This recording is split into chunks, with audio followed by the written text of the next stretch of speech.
உங்களுடைய cut health குடல் ஆரோக்கியத்தை சரிவர பராமரிக்கணும் அப்படின்னு நினைக்கிறீங்களா? அப்ப இந்த வீடியோவை ஃபுல்லா பாருங்க. குடல் ஆரோக்கியத்துக்கு நார்ச்சத்து அதிகம் இருக்கக்கூடிய பொருட்களும் ரொம்பவுமே யூஸ்ஃபுல்லா இருக்குங்க. அதோடைய லிஸ்ட் சொல்றேன், நோட் பண்ணிக்கோங்க.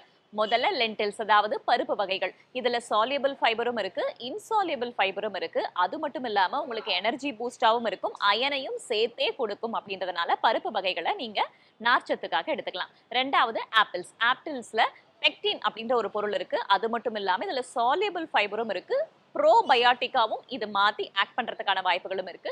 குட் பாக்டீரியாவை உங்களுக்கு குடலுக்குள்ள இதை ஃபீட் பண்ணும் அப்படின்றதுனால நீங்க ஆப்பிளையும் தாராளமா எடுத்துக்கலாம். மூணாவது ரொம்ப ரொம்ப முக்கியங்க, இது வந்து ஃபைபருடைய பவர் ஹவுஸ் அப்படின்னே சொல்லலாம், அதுதான் சியா சீட்ஸ். ஆனா இதை நீங்க அப்படியே ராவா எடுத்துக்க கூடாது, சோக் பண்ணிட்டு அதுக்கப்புறம் தான் அதை நீங்க எடுத்துக்கலாம். ஒரு நாளைக்கு 1 ஸ்பூன் இல்ல 2 ஸ்பூன் எடுத்துக்கிட்டீங்கன்னா கூட போதும். இதுல ஒமேகா 3 ஃபேட்டி ஆசிடும் சேர்ந்தே கிடைக்கும் அப்படின்றதுனால உடல் ஆரோக்கியத்துக்கும் இது ரொம்பவே நல்லது.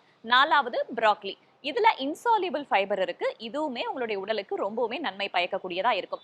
இதை தவிர்த்து நீங்க பெர்ரிஸ் எடுத்துக்கலாம், நட்ஸ் எடுத்துக்கலாம். இதெல்லாமே உங்களுடைய உடலுக்கு நார்ச்சத்தை கொடுக்கறதோட மட்டும் இல்லாம கட் ஹெல்த்தையும் பராமரிக்கும். இப்ப நான் சொன்ன ஃபுட்ல எது உங்களுடைய ஃபேவரட், ஆல்ரெடி நீங்க டெய்லி எடுத்துக்கிட்டு இருக்கீங்க அப்படின்றத கீழே கமெண்ட்ல சொல்லுங்க. இது ஹெல்தி டாக்ஸ் வித் வேதா, அறிவோம் ஆரோக்கியம்.